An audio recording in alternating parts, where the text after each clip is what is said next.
मेरा नाम है मोहित और आपका स्वागत हमारे यूट्यूब चैनल हिस्ट्री चैंपियन में। तो जैसा कि आप जानते हो, आपका जो पेपर होने वाला है सेल एंड मोलिकुलर बायोलॉजी का, उससे संबंधित ये कंप्लीट वन शॉट वीडियो करवाने वाला हूँ। इसमें आपका जो यूनिट फर्स्ट और सेकंड का रिवीजन देखने को मिलेगा।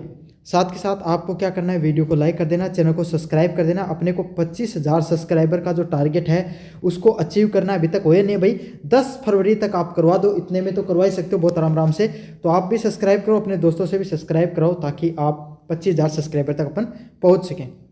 साथ ही साथ कोने में जो व्यू प्रोडक्ट वाला ऑप्शन है, इस पर क्लिक करके अगर फ्लिपकार्ट पर मित्रा से कोई प्रोडक्ट खरीदोगे, सबसे ज़्यादा डिस्काउंट आपको देखने को मिलेगा। और नीचे की तरफ जो व्यू प्रोडक्ट वाला ऑप्शन है, कौन सा है, जो नीचे की तरफ टेलीग्राम का ऑप्शन है, वहाँ पे जाके जो है पीडीएफ पढ़ा रहा हूँ, ये आपको देखने को मिल जाएगी। आपको पीडीएफ डाउनलोड करने के लिए सिंपल क्या करना है, डिस्क्रिप्शन में जो टेलीग्राम का लिंक दे रखा है उस लिंक पे क्लिक करो। यहाँ पर यूनिवर्सिटी चैंपियन देखने को मिलेगा। इस प्रकार के यूट्यूब जो टेलीग्राम चैनल पे पहुंच जाओगे। यहाँ पर पहुंचने के बाद में जो ऊपर की तरफ यूनिवर्सिटी चैंपियन लिखा है, यहाँ पर क्लिक करना है। यहाँ पर क्लिक करने के बाद में आपको जो फाइल वाला सेक्शन है, कौन सा सेक्शन है, फाइल वाला सेक्शन है, यहाँ पर क्लिक करना है। और जो कोने में जो सर्च वाला ऑप्शन है, यहाँ पर जाकर जूलॉजी सर्च कर लेना है। क्या सर्च कर लेना है, जूलॉजी सर्च कर लेना है। और यहाँ पर जूलॉजी बीएससी थर्ड सेमेस्टर के नाम से पीडीएफ मिलेगी, यहाँ पर क्लिक कर लेना। जैसे क्लिक करोगे आपके सामने पूरी PDF, English medium, Hindi medium, very short type question, सब कुछ है इसके अंदर। जाओ, बस आपको तो सिंपल वहाँ पर जाने के बाद में पढ़ाई करनी है। समझ में आ गया आपको अच्छे से? चलिए भाई, प्लाज्मा झिल्ली की संरचना कार्यों का वर्णन कीजिए तथा झिल्ली के पार होने वाले विभिन्न परिवहन तंत्रों की व्याख्या कीजिए। क्या करना है, जो प्लाज्मा झिल्ली होती है उसकी संरचना और कार्य क्या होते हैं उसके बारे में बताना है। क्या बताना है, प्लाज्मा जो झिल्ली होती है, कौन सी झिल्ली, प्लाज्मा झिल्ली होती है, उसकी कैसा स्ट्रक्चर होता है, उसके क्या कार्य होते हैं उसके बारे में बताना है। और जो झिल्ली होती है, प्लाज्मा मेम्ब्रेन होता है, उसको पार करने के लिए विभिन्न प्रकार के जो ट्रांसपोर्ट सिस्टम होते हैं उसके बारे में बताना है। कोशिश करूंगा इंग्लिश मीडियम और हिंदी मीडियम दोनों के बच्चों का कॉन्सेप्ट यहाँ पर क्लियर हो जाए। प्लाज्मा झिल्ली कोशिका का एक चयनात्मक जो पारगम्यता बाहरी आवरण होता है। देखो, जो प्लाज्मा मेम्ब्रेन होती है ना, वो सेल के अंदर किस तरीके से काम करती है, एक सेलेक्टिव जो परमेबल, जो आपके सामने प्लाज्मा के रूप में काम करती है, एक झिल्ली के रूप में काम करती है। समझ में आ गया आपको?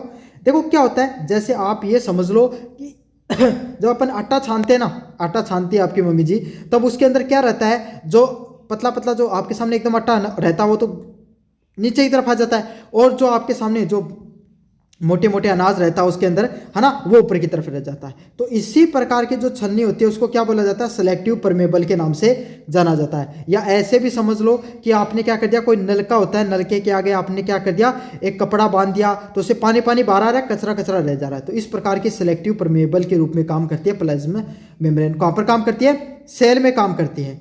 इसकी संरचना को समझने के लिए 1972 में सिंगर और निकोलसन द्वारा फ्लूइड मोज़ेक मॉडल दिया गया। तो इसको जो प्लाज्मा मेम्ब्रेन होती है ना, इसको समझने के लिए एक सिद्धांत दिया गया, फ्लूइड मोज़ेक मॉडल। और सबसे ज़्यादा आपके सामने मान्य, सबसे ज़्यादा सिद्धांतिक मॉडल के रूप में इसको जाना जाता है। इस मॉडल के अनुसार झिल्ली जो प्लाज्मा मेम्ब्रेन होती है वो किसको काम करती है, फोस्फोलिपिड की दोहरी परत से बनी होती है। मतलब इसका जो निर्माण होता है ना प्लाज्मा मेम्ब्रेन पे, इसका 2 परत इसके ऊपर किसकी चढ़ी रहती है, फोस्फोलिपिड की। बात छाल नहीं क्या की बन रही है, फोस्फोलिपिड की बन रही है। समझ में आ गई? जिसमें परमाणु अणु मोज़ेक की तरह दसे रहते हैं। अब जो पूरी की पूरी आपके सामने जो क्या होती है, जो पूरी प्लाज्मा मेम्ब्रेन होती है, इस पे छोटे छोटे अणु पाए जाते हैं। किसके? छोटे छोटे प्रोटीन के अणु पाए जाते हैं, जिसको क्या कहा जाता है, आपके सामने प्रोटीन के अणु होते हैं। और जो जिसे लिपिड अणु इसे तरलता प्रदान करते हैं। 2 चीज़ होती हैं इसमें, प्रोटीन होती है, प्रोटीन के छोटे छोटे कण है ना, वो तो इसके अंदर धसे रहते हैं। और जो लिपिड को लिक्विड के रूप में समझ लो, वो क्या करते हैं, इसको आपके सामने तरलता फ्लूइड के रूप में इसको चलने फिरने में मदद करते हैं। जबकि प्रोटीन होता है वो परिवहन व संचार का काम करता है। तो देखो, प्लाज्मा मेम्ब्रेन 2 चीज़ों से बनी रहती है। एक तो इसके अंदर प्रोटीन होता है, दूसरा इसके अंदर लिपिड होता है। लिपिड क्या होता है, लिपिड एक प्रकार का लिक्विड स्ट्रक्चर होता है। लिक्विड को काम क्या है भाई, लिक्विड में, तरल पदार्थ में, पानी के ऊपर कोई भी चीज़ इन्हें बिना जा सके ना, तो लिपिड को ये काम है वो इन परिवहन प्रदान करने को काम करे। प्रोटीन को क्या काम है आपके सामने, प्रोटीन इसको संचार का, ट्रांसपोर्ट करने का काम करता है, कम्युनिकेशन करने का काम करता है। किसी चीज़ को आने जाने ले जाने का काम किसका काम है, प्रोटीन का काम है। और लिपिड उसको तरलता प्रदान करता है।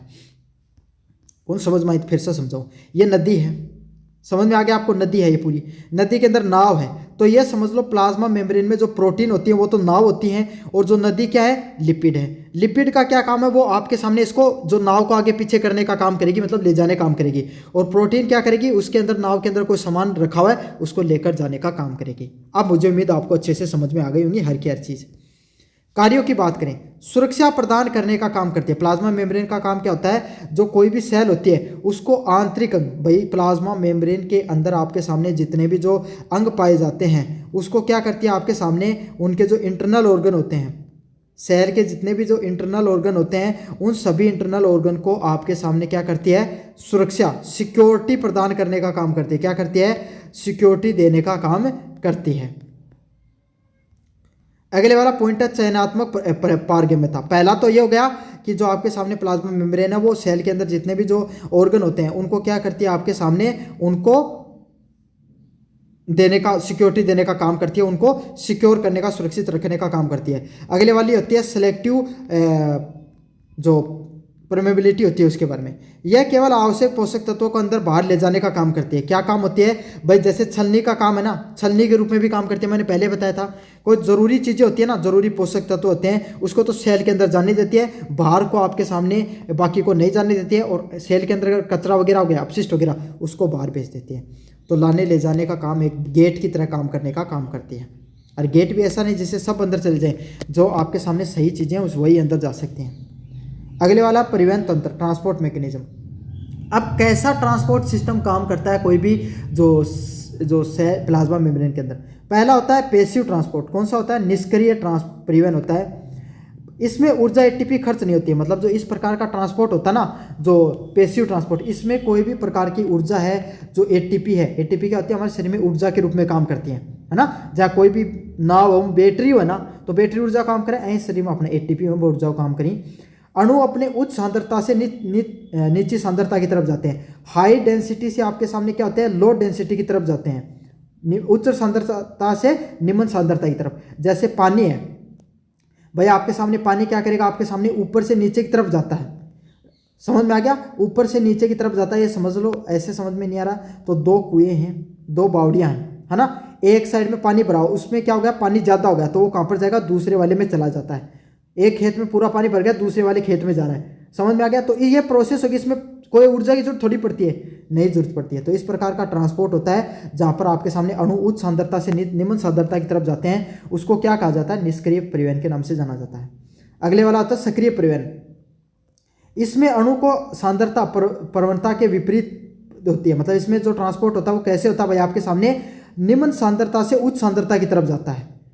अब एक बात बताओ, आपके घर में एक क्या कर रखा है, एक टंकी खाली है और एक भरी हुई है।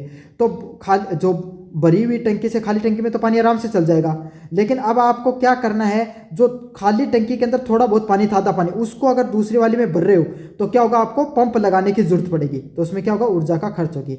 तो इसी प्रकार का ट्रांसपोर्ट होता है, उसको किसके नाम से जाना जाता है, सक्रिय परिवहन के नाम से। जैसे सोडियम पोटेशियम पंप के रूप में काम करते हैं उसमें।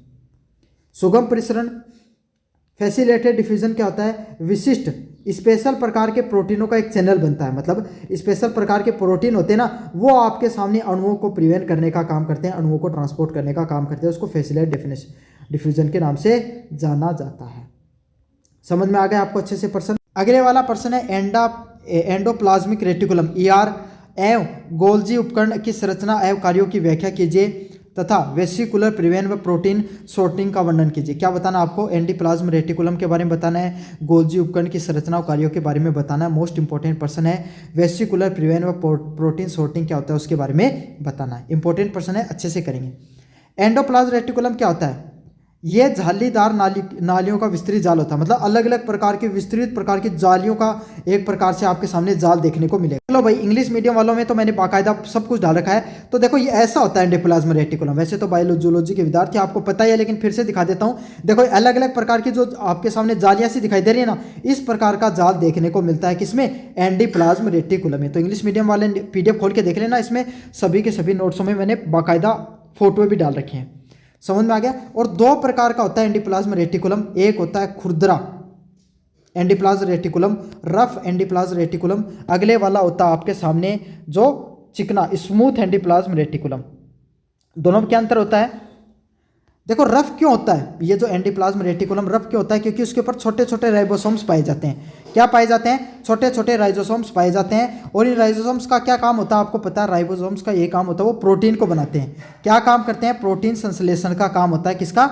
राइबोसोम्स का। तो इसीलिए खुरदरा भी हो जाता है और प्रोटीन निर्माण करने का भी काम करता है। अगले वाला होता है smooth endoplasm reticulum. Smooth endoplasm reticulum का काम क्या होता है? इसमें स्मूथ क्यों है? क्योंकि इसमें राइबोसोम्स नहीं है। भाई एक प्रकार का आप वो गेंद देखो है ना, गेंद के ऊपर छोटे छोटे आपके सामने क्या कांटे से लगा रखे हैं, है ना। इन कांटों का क्या काम आपके सामने, जब ये प्रोटीन बनाने का काम करते हैं। अब सोचो कांटे है ही नहीं, क्या सोचना आपको? कांटे है ही नहीं, तो कांटे अगर नहीं होंगे तो एकदम स्मूथ हो जाएगी। अब स्मूथ होती है तो इसका अलग काम होता है, ये लिपिड बनाती है। क्या करती है? लिपिड बनाती है। और डिटॉक्सिफिकेशन, डिटॉक्सिफिकेशन क्या होता है? कोई जहरीला पदार्थ आ गया, कोई अपशिष्ट आ गया, उसको बाहर निकालने का काम करती है। तो रफ एंडोप्लाज्म रेटिकुलम का काम होता है राइबोसोम्स या प्रोटीन बनाने का। चिकने वाले का काम होता है आपके सामने लिपिड संश्लेषण का और डिटॉक्सिफिकेशन का। चलिए अगले वाले प्रश्न की तरफ बढ़ते हैं। गोल्जी उपकरण क्या होता है?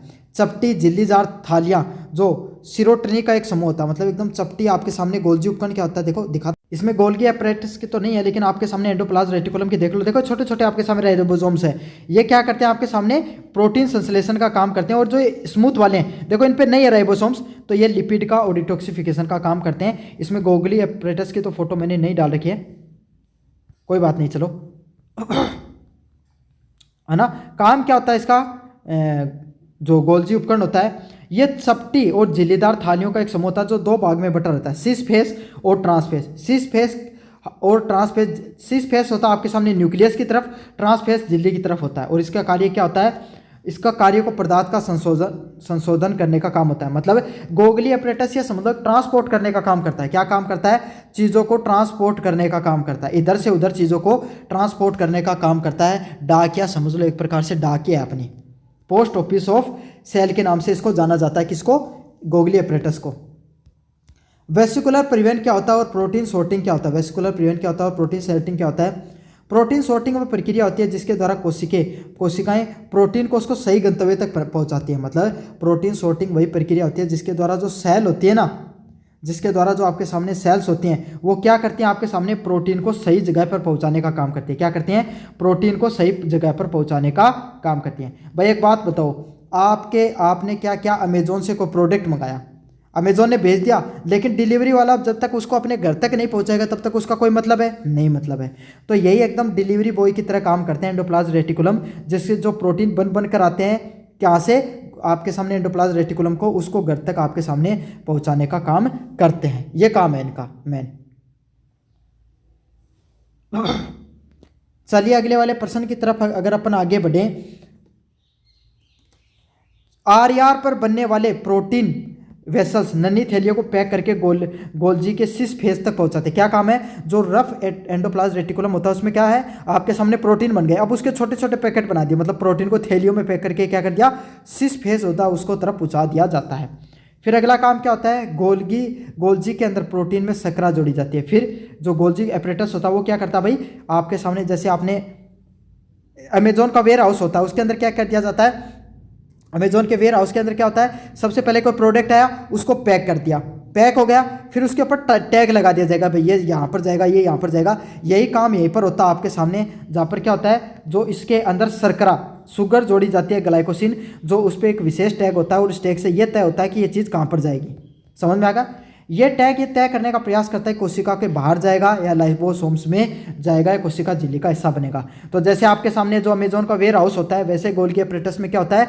जो ग्लाइकोसिन लगा दी जाती है वो ये बताता है कि बाहर जाएगा, अंदर जाएगा या फिर आपके सामने झिल्ली का ही हिस्सा रहेगा। अंत में वेसिकल्स ट्रांसफेज से अलग होकर अपने गंतव्य की तरफ बढ़ते हैं। फिर उन पे भाई आपके सामने आपको पता है अमेजोन के वेयर हाउस से चीज़ें बाहर निकलती हैं, ऐसे ही जो आपके सामने गोगली अपरेटस में क्या होता है? वेसिकल ट्रांसफेज से अलग होकर गंतव्य की तरफ बढ़ते हैं, जिसे कोशिका का ट्रैफिक पुलिस भी कहा जाता है। किस नाम से जाना जाता है? जो आपके सामने ट्रैफिक पुलिस के नाम से भी जाना जाता है। तो मुझे उम्मीद है मैंने आपको हर चीज़ बहुत अच्छे से समझाई है।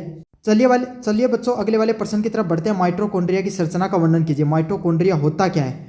माइटोकॉन्ड्रिया क्या होता है उसकी संरचना के बारे में पढ़ेंगे। एटीपी संश्लेषण का रासायनिक साइमोस्टिक परिकल्पना के बारे में बताना है, तो माइटोकॉन्ड्रिया का बताना है, और एटीपी का संश्लेषण कैसे होता है उसके बारे में आपको बताना है। माइटोकॉन्ड्रिया को कोशिका का शक्ति गृह, पावर हाउस के नाम से जाना जाता है। पावर हाउस आपको क्या काम करता है भाई? आपके गांव में, आपके घर में जो पावर हाउस होते हैं उनका काम क्या होता है? आपको बिजली या ऊर्जा प्रदान करने का काम होता है। तो ऐसे ही कोई सेल है भाई, इस दुनिया में चाहे कोई भी चीज़ हो वो बिना ऊर्जा के नहीं चल सकती है। तो सेल भी ऊर्जा से चलती है, और वो ऊर्जा कहाँ से आती है भाई? माइटोकॉन्ड्रिया के द्वारा। किसके द्वारा? माइटोकॉन्ड्रिया के द्वारा आपके सामने वो ऊर्जा है वो देखने को मिलती है। अब इसकी अगर अपन बात करें माइटोकॉन्ड्रिया की, यह दोहरी झिल्ली वाली संरचना होती है। इसमें क्या होती है? डबल आपके सामने जो मेम्ब्रेन देखने को मिलता है, डबल आपके सामने झिल्ली देखने को मिलती है। भारी होती है, उसके अंदर छोटे छोटे छिद्र देखने को मिलते हैं। भारी वाली के अंदर क्या है? छोटे छोटे छेद देखने को मिलते हैं। जबकि आंतरिक झिल्ली कैसी होती है? मुड़ी हुई होती है। अंदर वाली क्या थोड़ी थोड़ी मुड़ी रहती है, बाहरी में छोटे छोटे छेद रहते हैं। दिखाऊंगा मैं आपको, शायद इसमें तो चित्र नहीं है। देख लो बच्चों, इस प्रकार का कुछ जो माइटोकॉन्ड्रिया वो कुछ इस प्रकार का होता है। देखो डबल जो आपके सामने इसके अंदर मेम्ब्रेन देखने को मिल रही है ना, तो इस प्रकार की डबल मेम्ब्रेन देखने को मिलती है। एक ये वाली थोड़ी थोड़ी मुड़ी रहती है, इसमें थोड़े छोटे छोटे जो आपके सामने देख सकते हो छिद्र वगैरह पाए जाते हैं। तो इस प्रकार की जो पूरा का पूरा माइटोकॉन्ड्रिया उसका स्ट्रक्चर होता है। बस मेरा काम आपको देखो हर चीज़ छोटी छोटी चीज़ें बताने का है। सारी चीज़ें फोटो वगैरह सब कुछ दिखाता हूँ, कोशिश करता हूँ कि आपको अच्छे से चीज़ें समझ में आई। मुड़ी रहती है, इसको क्रिस्टी के नाम से जाना जाता है। अब आपके सामने वाली स्ट्रक्चर है, ये वाली स्ट्रक्चर है, इसको क्रिस्टी के नाम से जाना जाता है। देखो यहाँ पर लिखा हुआ है, ये रही, देखो इस पर बाकायदा लिख भी रखा है। ये जो छोटी छोटी स्ट्रक्चर, जो मुड़ी हुई स्ट्रक्चर है ना, इसको क्रिस्टी के नाम से जाना जाता है। जो स्ट्रक्चर इसमें, ये भी क्रिस्टी है, इसमें देखो ये क्रिस्टी है, ये क्रिस्टी है, ये क्रिस्टी है, ये क्रिस्टी है। ये मुड़ी हुई जितने भी स्ट्रक्चर है सबको सब क्रिस्टी के नाम से जाना जाता है। क्रिस्टी के अंदर एक तरल पदार्थ होता है जिसे मैट्रिक्स के नाम से जाना जाता है। मैट्रिक्स में श्वसन एंजाइम, डीएनए व राइबोसोम्स पाए। ये देखो ये पूरी क्रिस्टी, अब क्रिस्टी के अंदर क्या पूरा का पूरा देखो लिक्विड भरा हुआ, आपको दिखाई जा रहा है ना, पूरा का पूरा लिक्विड भरा हुआ है। अब इसके अंदर क्या है भाई आपके सामने, ये देखो ये पूरा का पूरा इसके अंदर जो इसको मैट्रिक्स के नाम से जाना जाता है। किसके नाम से जाना जा रहा है? मैट्रिक्स के नाम से जाना जाता है। इसके अंदर देखो मैट्रिक्स में तो पूरा लिक्विड है, पूरा पूरा भरा हुआ है। ये इसके अंदर छोटा छोटा डीएनए है, ये छोटे छोटे इसके अंदर राइबोसोम्स हैं। तो मुझे उम्मीद आपको समझ में आ गया होगा। माइटोकॉन्ड्रिया के अंदर जो लिक्विड होता है उसको मैट्रिक्स के नाम से जाना जाता है। उसके अंदर डीएनए और राइबोसोम्स पाए जाते हैं।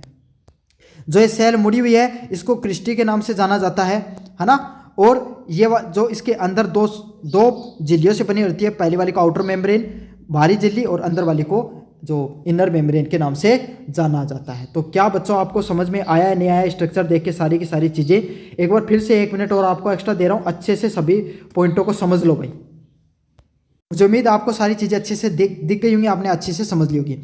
अब क्या होता है रसायन, जो केमिस्टिक हाइपोथेसिस के नाम से क्या होता है उसके बारे में पढ़ेंगे। रसायन ओसोमेटिक प्रोसेस के नाम से, जो पीटर मिचेल द्वारा प्रतिपादित ये सिद्धांत बताता है कि श्वसन के दौरान एटीपी, अब ये आपके सामने पता चलेगा कि भाई एटीपी का निर्माण होता है तो कैसे होता है। ऐसा उदाहरण बताऊंगा ना आपको मजा आ जाएगा सुनकर कि प्रोटीन का संश्लेषण होता कैसे, आज तक किसी ने नहीं बताया आपको। प्रोटीन प्रवणता सबसे पहले होती है। इसमें प्रोटीन की प्रवणता क्या होती है? इसमें इलेक्ट्रॉन परिवहन श्रृंखला ईटीसी में इलेक्ट्रॉन गति करते रहते हैं। तो ये जो मैट्रिक्स होता है इसमें अलग अलग प्रकार के जो इलेक्ट्रॉन है वो गति करते रहते हैं। तो प्रोटॉन H पॉजिटिव मैट्रिक्स से निकलकर दोनों झिल्लियों के बीच में इंटरमीडिएट स्पिन जो पूरा मैट्रिक्स है इसमें इलेक्ट्रॉन गति कर रहे हैं। तो प्रोटॉन और क्या हो जाएंगे, इन दोनों के झिल्लियों के बीच में जगह है ना, यहाँ पर इकट्ठे हो जाएंगे। इन दोनों झिल्लियों के बीच में आपके सामने जगह है, यहाँ पर इकट्ठे हो जाएंगे। से जाना जाता है प्रोटीन प्रवणता के नाम से जाना जाता है। रट लो भाई, जब इलेक्ट्रॉन जो आपके सामने जो जितना भी आपके सामने जो इलेक्ट्रॉन है वो गति करते रहते हैं, इस कारण प्रोटॉन है वो दोनों झिल्लियों के बीच में आ जाते हैं। इससे झिल्ली के आर पार प्रोटीन की सांद्रता में अंतर हो जाता है। अब क्या होता है, क्या होगा आपके सामने, प्रोटॉन है ना, इधर प्रोटॉन की संख्या ज्यादा हो गई, इधर कम हो गई। समझो, इधर प्रोटॉन चल चलकर इधर आ गए तो इधर प्रोटॉन कम ज्यादा हो गए और इधर की साइड में प्रोटॉन है वो कम देखने को, जिससे क्या होता है भाई आपके सामने फिर एटीपी सिंथेसिस शुरू होता है। आंतरिक झिल्ली में H0F1 कॉम्प्लेक्स एटीजी सिंथाइज एंजाइम होता है। मतलब जो आंतरिक झिल्ली होती है, इनर जो आपके सामने जहाँ पर मैट्रिक्स होता है वहाँ पर F0F1 कॉम्प्लेक्स पाया जाता है, जिसका काम क्या होता है आपके सामने, जो काम करता है एटीपी को निर्माण करने का। जब ये प्रोटीन F0 चैनल के माध्यम से वापस मैट्रिक्स में आते हैं तो प्रोटॉन तो आपके सामने F1 हिस्से की ऊर्जा उत्पन्न हो जाती है, मतलब और जिसे ADP का कार्बनिक फॉस्फोर से जोड़कर ATP का निर्माण क्या होता है आपके सामने F0 जो यहाँ पर प्रेजेंट होते हैं ना प्रोटॉन, वो इधर F1 की तरफ आते हैं, इधर की चल की तरफ। तो क्या होता है आपके सामने, इससे क्या होता है एक जो पूरा का पूरा उसका निर्माण होता है, एक ऊर्जा का निर्माण होता है, और वो ऊर्जा क्या करती है आपके सामने कार्बनिक फॉस्फेट के रूप में जमा, इस रूप में जमा हो जाती है भाई आपके सामने। एक जो कार्बनिक आपके सामने जो कार्बनिक फॉस्फेट के रूप में आपके सामने ये पूरी की पूरी जमा हो जाती है। यह प्रक्रिया ठीक वैसे काम करती है, पूरी प्रोसेस ऐसी होती है जब आपके सामने भाई कोई बांध से पानी निकलकर टरबाइन से टकरा रहा है और टरबाइन से टकराने के कारण उसमें ऊर्जा बन रही है। समझ में आ गया आपको अच्छे से? चित्र वित्र सब बताया आपको अच्छे से, मुझे उम्मीद आपको हर चीज़ अच्छे से समझ में आ गई होगी। अगले वाला है कोशिकीय कंकाल। साइटोस्केलेटन क्या होता है, उसके घटक क्या होते हैं, माइक्रोट्यूब्यूल्स क्या होते हैं, माइक्रोफिलामेंट्स क्या होते हैं, इंटरमीडिएट फिलामेंट्स क्या होते हैं, हर चीज़ को बताना है। कोशिकीय कंकाल के घटक बताने, माइक्रोट्यूब्यूल्स क्या होते हैं, माइक्रोफिलामेंट्स क्या होते हैं और इंटरमीडिएट फिलामेंट क्या होते हैं, उसके संरचना व कार्यों के बारे में बताना है। मोस्ट इंपॉर्टेंट पर्सन है। पहला है कोशिकीय कंकाल। कोशिकीय द्रव्य में फैली गई प्रोटीन तंतुओं का एक जटिल तंत्र होता है। क्या होता है, कोशिकीय जो कंकाल होता है वो आपके सामने जो कोशिका का जो लिक्विड होता है ना, जो सेल होता है उसके अंदर जो लिक्विड पाया जाता है, इसमें प्रोटीन के छोटे छोटे रेशे पाए जाते हैं। उन रेशों का क्या होता है, एक जटिल जाल होता है। किसका होता है आपके सामने, एक जटिल जाल देखने को मिलता है, और ये कोशिका को क्या करता है, सहारा देने का, उसको आकार देने का और गतिशील बनाने का काम करता है। क्या काम करता है, सेल को आपके सामने इधर उधर मूवमेंट कराने का काम करेगा, उसको शेप प्रोवाइड करवाने का काम करेगा, और उसको गतिशील करने का काम करेगा, उसको इधर उधर चलने में मदद करता है। और इसके तीन मुख्य भाग होते हैं। क्या होते हैं, इसके तीन मुख्य भाग होते हैं, माइक्रोट्यूब्यूल्स, माइक्रोफिलामेंट्स और इंटरमीडिएट फिलामेंट्स के नाम से जाना जाता है। क्या होते हैं ये आपके सामने, पहला है माइक्रोट्यूब्यूल्स। माइक्रोट्यूब्यूल्स क्या होते हैं भाई आपके सामने, माइक्रोट्यूब्यूल्स ये ट्यूब्यूल्स नामक प्रोटीन से बनी हुई खोखली जो नालिकाएं होती हैं। माइक्रोट्यूब्यूल्स क्या होते हैं, ये आपके सामने प्रोटीन की बनी खुली जो खोखली नालिकाएं होती हैं। ये देख लो भाई, इस प्रकार के होते हैं माइक्रोट्यूब्यूल्स। माइक्रोस्केलेटन का चित्र लगा रखा मैंने इंग्लिश मीडियम वालों में के बच्चों में, उसके लिए देख लेना। देख लो माइक्रोट्यूब्यूल्स क्या प्रोटीन के सिंथेसिस से आपके सामने इस प्रकार की जो छोटी छोटी संरचनाएं हैं वो पाए जाती हैं। समझ में आ गया, इस प्रकार की होती है माइक्रोट्यूब्यूल्स जो प्रोटीन के जो सिंथेसिस से बनती हैं।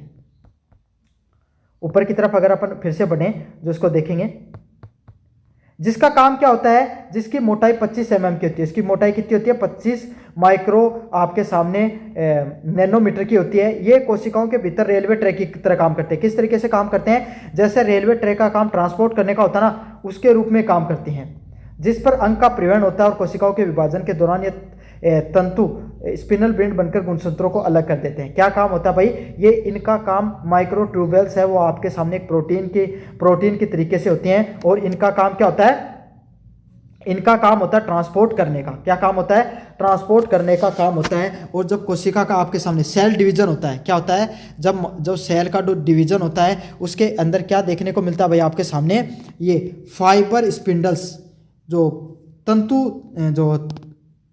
तंतु होते हैं आपके सामने, उनको तोड़कर अलग गुणसूत्रों से को बनाकर अलग करने का काम करते हैं। अगले वाले होते हैं माइक्रोफिलामेंट्स। माइक्रोफिलामेंट क्या होते हैं आपके सामने, ये बहुत ही ज़्यादा छोटे क्या है आपके सामने, बहुत ज़्यादा छोटे दिखाई पड़ते हैं, और ये मुख्य रूप से कोशिकाओं के सतह के पास होते हैं। कहाँ पर पाए जाते हैं, जो कोशिका उसकी सतह पे पाए जाते हैं, और कोशिका का आकार बदलने में मदद करते हैं। मतलब जैसे आपके सामने प्रोटीन से बने रहेंगे, छोटे छोटे रेशे रहेंगे, और इनका काम क्या है, जो सेल होती है अपना स्ट्रक्चर वगैरह जब बदलते हैं ना, तो उसमें इनका काम होता है, उसको मदद करते हैं। जो अपनी मांसपेशियां जैसे आप हाथ ऊपर नीचे कर पा रहे हो, तो वो किसका देन है, माइक्रोफिलामेंट का। क्यों, क्योंकि आपके अंदर भाई अपने हाथ के अंदर छोटे छोटे सेल हैं, उन सेल के अंदर माइक्रोफिलामेंट प्रेजेंट है। वो आपके सामने क्या कर रहे हैं, अपने मांसपेशियां का जो संकुचन है उसको करने में मदद कर रहे हैं, कोशिका द्रव्य का जो विभाजन है उसको करने में मदद कर रहे हैं। अगले वाला है इंटरमीडिएट फिलामेंट। अगले वाला कौन सा है, इंटरमीडिएट फिलामेंट के नाम से जाना जाता है। इसका व्यास 10 जो नैनोमीटर का होता है। माइक्रोट्यूब्यूल्स व इसको माइक्रोफिलामेंट के बीच में होते हैं। कहाँ पर होते हैं, माइक्रोट्यूब्यूल्स इन दोनों के बीच में पाए जाएंगे। माइक्रोट्यूब्यूल्स और माइक्रोफिलामेंट के बीच में पाए जाते हैं, और ये केराटिन से बने होते हैं। किससे बनते हैं? केराटिन से बनते हैं, जो रेशेदार प्रोटीन से बना होता है। केराटिन का निर्माण किससे होता है? जो छोटे छोटे रेशेदार प्रोटीन होते हैं उससे इसका निर्माण होता है। ये मुख्य रूप से कोशिका को मजबूती प्रदान करने का काम करते हैं। किसका काम करते हैं? कोशिका को मजबूती प्रदान करने का काम करते हैं। अब मैं एक एक फिर से समझाऊं। देखो, कोई भी सेल के अंदर माइक्रोट्यूब्यूल्स होते हैं ना, इनका काम सिंपल यही होता है कि ये सेल के अंदर प्रिवेंट करने का काम करते हैं, ट्रांसपोर्ट करने का काम करते हैं इधर से उधर। समझ में आ गया आपको? माइक्रोफिलामेंट का काम यही होगा कि उसको, जो सेल वगैरह होती है उसको संकुचन वगैरह करने में मदद करेंगे। किस में मदद करेंगे? संकुचन वगैरह करने में मदद करते हैं। और जो इंटरमीडिएट फिलामेंट है, यह आपके सामने जैसे कंकाल होता है ना, कंकाल की तरह काम करता है, उसको मजबूती देने का काम करता है। संरचनात्मक ढांचे की बात करें, कोशिकाओं को चिपकने से बचाते हैं। क्या काम होता है इनका? जो कोशिका, जो सेल होती है भाई, आपके सामने सेल, छोटी सी सेल होती है ना। अब इसको अगर थोड़ा सा जोर पड़ जाए तो अपने शरीर में चिपक जाए, लेकिन ऐसा नहीं होता है। इसको चिपकने से बचाने का काम कौन करते हैं? माइक्रोट्यूब्यूल, माइक्रोफिलामेंट आपके सामने, ये इनका काम होता है। ट्रांसपोर्ट करने का काम करते हैं। कोशिकाओं के भीतर पदार्थ को एक स्थान से दूसरे स्थान पर पहुंचाने का भी काम होता है। जो आपके सामने जो मैंने बताया था, माइक्रोट्यूब्यूलेट्स, का काम यही है कि इधर से उधर जो चीज़ें होती हैं उनको ट्रांसपोर्ट करने का काम होता है। समझ में आ गया आपको अच्छे से? गति प्रदान करने का। सीलिया और फ्लेगा को गति इन्हीं घटकों से प्रदान होती है, और जो सीलिया और जो आपके सामने फ्लेगा होते हैं, इनको गति प्रदान करने का काम भी किसका होता है भाई? इन्हीं का काम होता है। तो मुझे उम्मीद है आपको समझ में आ गया माइक्रोट्यूब्यूल वाला सिस्टम। अगले वाला है नाभिका। न्यूक्लियस में नाभिका आवरण, नाभिकीय रंध्र समुच्चय की संरचना का वर्णन कीजिए तथा नाभिकीय झिल्ली के पार परिवहन के बारे में समझाना। आपको क्या क्या बताना है भाई? नाभिकीय क्या होता है, नाभिकीय आवरण क्या होता है, उसके नाभिकीय रंध्र क्या होते हैं, इसके बारे में बताना है। तो आप सब जानते हो, जो नाभिक होता है ना, नाभिकीय होता है, न्यूक्लियस होता है, इसको सेल कोशिका का या सेल का मस्तिष्क के भी नाम से जाना जाता है। किसके नाम से जाना जाता है? ब्रेन ऑफ सेल के नाम से जाना जाता है। क्यों जाना जाता है ब्रेन ऑफ सेल की तरह? क्योंकि इसके अंदर आनुवांशिक जानकारी प्रेजेंट रहती है। जैसे मनुष्य के दिमाग के अंदर हर प्रकार की जानकारी रहती है ना, उसी तरीके से आपके सामने इसके दिमाग के अंदर भी हर प्रकार की जानकारी है वो रहती है ना। किसकी? हमारे अनुवांशों की, मतलब जो हमारे शरीर के अंदर जितने भी, जो किस तरीके से हमारे शरीर का स्ट्रक्चर कैसा है, उसकी जानकारी, हमारे डीएनए की जानकारी इसी के अंदर पाई जाती है। इसकी संरचना के प्रमुख अंग, मतलब इसकी जो संरचना होती है उसके प्रमुख अंग कौन कौन से हैं? पहला है न्यूक्लियर एनवलप, नाभिकीय आवरण। यह दोहरी झिल्ली वाली परत होती है। देखो ऐसा होता है न्यूक्लियर एनवलप। देख लो भाई अच्छे से, ये होता है आपके सामने न्यूक्लियर एनवलप। समझ में आ गया? ये न्यूक्लियर एनवलप होता है। अच्छे से देख लो, इस तरीके से दोहरी झिल्ली की जगह होती है, और बाहरी झिल्ली आपके सामने एंडोप्लाज्म रेटिकुलम से जुड़ी रहती है। ये केंद्र की सामग्री को कोशिका से ध्रुव से अलग करती है। क्या करती है? आपके सामने जो केंद्र के अंदर, जो न्यूक्लियस के अंदर जितनी भी चीज़ें पाई जाती है ना, उसको अलग करने का काम करती है, बाहरी आवरण के रूप में काम करती है। एंडोप्लाज्म जो रेटिकुलम होता है उससे जुड़ी रहती है, और उसको जो सामग्री होती है उसको अलग करने का, एनवलप का काम यही होता है भाई, आपके सामने इसको अलग करके रखती है। अगले वाले होते हैं न्यूक्लियर पोर कॉम्प्लेक्स। केंद्रक में झिल्ली के कई छोटे छिद्र होते हैं। जो आपके सामने जो झिल्ली पाई जाती है, जो इसके अंदर कई छोटे छोटे जो आपके सामने न्यूक्लियर पोर पाए जाते हैं। देखो ये तो एनवलप, ये देखो एक एनवलप होता है ना, इसका काम क्या होता है? अब जो आपके जो न्यूक्लियस होता है ना, उसके अंदर क्या चीज़ अंदर आनी चाहिए और क्या चीज़ नहीं आनी चाहिए, ये एक तरीके से गेट की तरीके से काम करता है सेल के अंदर। समझ में आ गया? तो गेट का काम क्या होता है भाई? आपके सामने जो चीज़ आपको अंदर आनी चाहिए, जरूरी चीज़ होती है, उसी को आने देता है, बाहर की चीज़ों को बाहर ही रखता है। समझ में आ गया आपको अच्छे से? अगले वाला पोर्स। इसके अंदर छोटे छोटे छिद्र पाए जाते हैं। देखो इसमें पोर्स कहीं पे दिखा भी रखे होंगे। इसके अंदर जो छोटे छोटे पोर्स पाए जाते हैं, छोटे छोटे छिद्र पाए जाते हैं इसके अंदर, इनका काम क्या होता है? एनवलप के अंदर ये केंद्र को झिल्ली के कई छोटे छोटे छिद्र होते हैं। मात्र खाली जगह नहीं होती, बल्कि प्रोटीन से बने जटिल एनपीसी होते हैं, जो एक केंद्रक में हजारों एनपीसीज होते हैं। मतलब जो सेल होती है ना, उसके अंदर छोटे छोटे आपके सामने छिद्र पाए जाते हैं। इन छिद्रों का भी यही काम होता है भाई ट्रांसपोर्ट का, कि कौन सी चीज़ आपके सामने अंदर आनी चाहिए, कौन सी नहीं आनी चाहिए, इन सब चीज़ों को जज करने का काम करते हैं। अगले वाला है ये, और आपके सामने एक और ये देख लो, जो साइटोप्लाज्मिक जो फिलामेंट पाए जाते हैं, इन फिलामेंट का आपके सामने काम रहता है, ये आपके सामने जो शरीर के जितने अंग रहते हैं, जो न्यूक्लियस के जो अलग अलग प्रकार के जो अंग रहते हैं, उससे जुड़े रहने का काम होता है। या ये समझ लो, जो सेल होती है आपके सामने, कोशिका के जो अन्य अंग होते हैं उससे न्यूक्लियस को कनेक्ट करने का काम कौन करते हैं? साइटोप्लाज्मिक फिलामेंट वो काम करते हैं, नेटवर्क की तरह काम करते हैं एक तरीके से। जब नेटवर्क जो एंटीना को नहीं हुआ उसको काम नेटवर्क प्रदान करने को, यहीं को भी काम हुआ है। जैसे क्या है, जो कौन सा चीज़ें अंदर आनी चाहिए, कौन सी चीज़ें बाहर करनी चाहिए, सेल का स्ट्रक्चर में कोई बदलाव हो रहा है, उन सब चीज़ों के बारे में जानकारी रखें। नाभिक के झिल्ली के बाहर परिवहन, मतलब अगर आपके सामने जो न्यूक्लियस मेम्ब्रेन होती है उसके आर पार आपके सामने कैसे ट्रांसपोर्ट देखने को मिलता है, कितने प्रकार का होता है, उसके बारे में पढ़ेंगे। केंद्रक और कोशिका द्रव के बीच में पदार्थों का आदान प्रदान होना अत्यंत विशिष्ट व नियंत्रित प्रक्रिया है। जो आपके सामने जो न्यूक्लियस होता है और आपके सामने जो सेल होती है उसके अंदर जो लिक्विड होता है, क्या होता है? लिक्विड होता है, उसका जो ट्रांसपोर्ट होता है वो आपके सामने बहुत ही ज़्यादा विशिष्ट और आपके सामने एक बहुत ही शानदार प्रक्रिया होती है। समझ में आ गया? निष्क्रिय विसरण, निष्क्रिय विसरण क्या होता है? छोटे अणु जैसे पानी आयनों को इन रंध्र से बिना किसी ऊर्जा के आर पार जा सकते हैं। पहले होता है निष्क्रिय, इनएक्टिव ट्रांसपोर्ट। इनएक्टिव ट्रांसपोर्ट क्या होता है? छोटी मोटी चीज़ें जैसे पानी हो गया, कोई न्यूट्रिशन हो गए, इन प्रकार की ऐसी चीज़ें होती है ना, उनको तो कोई भी ऊर्जा की जरूरत नहीं पड़ती है, सीधा का सीधा न्यूक्लियस के अंदर घुस सकते हैं। ये जो एनवलप होता है ना, न्यूक्लियस एनवलप होता है, इसके द्वारा ये सीधे के सीधे आर पार जा सकते हैं। अगले वाला होता है सक्रिय परिवहन। बड़े अणु जैसे प्रोटीन और आरएनए को आपके सामने अंदर नहीं जा सकते। अब ये जो आपके सामने ये जो न्यूक्लियस एनवलप है, इसके अंदर क्या है आपके सामने, आपको पता है ये गेट छोटे रहते हैं, तो छोटे मोटे तो आराम से चले जाएंगे, लेकिन बड़े बड़े डीएनए आरएनए होते हैं ना, वो इस जो न्यूक्लियस के अंदर बहुत मुश्किल से जा पाते हैं। उसके लिए एक विशेष प्रकार की प्रोसेस लगती है। क्या होती है?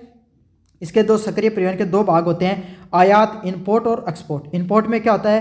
केंद्र के जाने वाली प्रोटीन में न्यूक्लियस लाइको इंजेक्शन सिंगल एनएलएस का प्रयोग होता है। समझ में आ गया? जो इम्पोर्टिन नामक रिएक्टर पहचान कर अंदर ले जा सकता है। देखो सीधी सीधी बात है, कोई भी चीज़ अगर अंदर जानी है ना, तो एनवेलप में क्या होता है? जो सक्रिय परिवहन होता है इसमें जो डीएनए आरएनए अंदर जाते हैं, इसका काम सिर्फ यही होता है कि आपके सामने एक लोकलाइजेशन सिग्नल होता है। वो क्या काम करता है भाई? सिग्नल देता है कि ये चीज़ें अंदर जानी चाहिए, ये नहीं जानी चाहिए एनवलप के द्वारा, जिसे इम्पोर्टिन नामक रिसेप्टर पहचान करके, भाई इम्पोर्टिन नामक रिसेप्टर होता है, रिसेप्टरों का काम ये होता है ये पहचान करना कि कोई चीज़ अंदर जानी चाहिए या नहीं जानी चाहिए, उसके लिए काम करता है। अगला पॉइंट है निर्यात। केंद्र के बाहर जाने वाले, मतलब केंद्र के, अब ऐसे तो है न्यूक्लियस के अंदर सारी चीज़ें अंदर जाएंगी, कुछ चीज़ें बाहर भी जाएंगी, तो बाहर जाने के लिए आपके सामने क्या किया जाता है?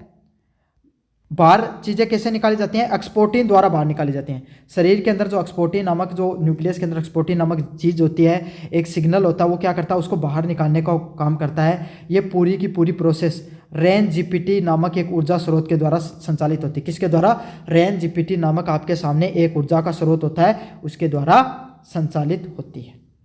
समझ में आ गया आपको अच्छे से? चलिए भाई, last number unit number second का जो लास्ट नंबर पर्सन की तरफ अपन आगे बढ़ने वाले हैं, जो है कोशिका चक्र, सेल साइकिल का वर्णन कीजिए तथा माइटोसिस और उसके विनिमय की व्याख्या कीजिए। सेल साइकिल क्या होता है, क्या बताना है? सेल साइकिल कैसे काम करता है उसके बारे में आपको बताना है। मोस्ट इंपॉर्टेंट पर्सन है ये। कोशिका चक्र एक ऐसी प्रक्रिया होती है जिसके द्वारा कोशिका अपनी सामग्री को दुगुनी करती है। मतलब कोशिका प्रोसेस, आपके सामने कोशिका क्या होती है भाई? Cell cycle. क्या होती है? सेल साइकिल एक ऐसी प्रोसेस होती है जिसके द्वारा जो सेल होती है ना, कोई भी कोशिका होती है, वो अपना विभाजन करने का काम करती है। 1 से 2, 2 से 3 प्रकार की जो सेल होती हैं उनका निर्माण करने का काम करती है। कोशिका चक्र कैसे काम करता है? पहला फेज होता है इंटरफेज। कौन सा फेज होता है? इंटरफेज। कौन सा फेज होता है भाई? इंटरफेज। इंटरफेज क्या होता है? ये तैयारी की अवस्था होती है, ये सबसे पहली अवस्था ही होती है। देखो इंटरफेज, ये रहा इंटरफेज। देखो ये सबसे पहली फेज है। इसमें देखो सेल है, इसके अंदर ये देखो थ्रेड से बनने शुरू हो गए, धागे धागे से आपके सामने बनने शुरू हो जाते हैं। इसमें जीवन, कोशिका वृद्धि और जो डीएनए है वो दुगुना होना शुरू हो जाता है और G2 में विभाजन की अंतिम तैयारी होती है। इसमें भी अलग अलग तैयारियाँ होती हैं। क्या क्या होती है इंटरफेज में, मैं बताता हूँ आपको। पहले होता है जीवन। इंटरफेज का पहला भाग होगा जीवन। जीवन में कोशिका बड़ी होनी शुरू हो जाएगी, धीरे धीरे उसका शेप होना बड़ा होना शुरू हो जाएगा। फिर एस के अंदर क्या करेगी? अपना डीएनए सिंथेसिस करेगी। क्या करेगी? डीएनए का बनाना शुरू करेगी, डीएनए को रेप्लिकेशन नया बनाना शुरू करेगी। और G2 के अंदर क्या होगा? विभाजन करने की, आपको टूटकर अलग होने की लास्ट तैयारी की तरफ बढ़ जाएगी। फिर आता है एम फेज। कौन सा आता है? M phase. इसको एक वास्तविक विभाजन बोला जाता है। उसमें क्या होता है? एम फेज में आपके सामने टूटकर अलग हो जाती है। क्या हो जाती है? आपके सामने टूटकर अलग होने का काम करती है। माइटोसिस क्या होती है? इसमें समसूत्री विभाजन देखने को मिलता है क्योंकि गुणसूत्रों की संख्या समान रहते हुए, मतलब समान संख्याओं में आपके सामने क्या है? आपके सामने टूटने का काम रहता है। उसको माइटोसिस के नाम से जाना जाता है। अब इसके अलग अलग फेज हैं। पहला फेज है प्रोफेज। गुणसूत्र स्पष्ट होने लगते हैं और केंद्रक झिल्ली टूटने लगती है। प्रोफेज देखो ये रहा। आप देखो इसमें जो डीएनए इंटरफेज में क्या हुआ? आपके सामने अलग थ्रेड टाइप शेप में आ गए। जितना भी डीएनए था ये अलग अलग तंतुओं के रूप में, धागे के रूप में आपको इसके सामने टूटना शुरू हो जाता है। लेकिन जैसे प्रोफेज आता है उसमें डीएनए वो अपना जो उसका एक्चुअल स्ट्रक्चर होता है ना, उस एक्चुअल स्ट्रक्चर में आना शुरू हो जाता है। समझ में आ गया?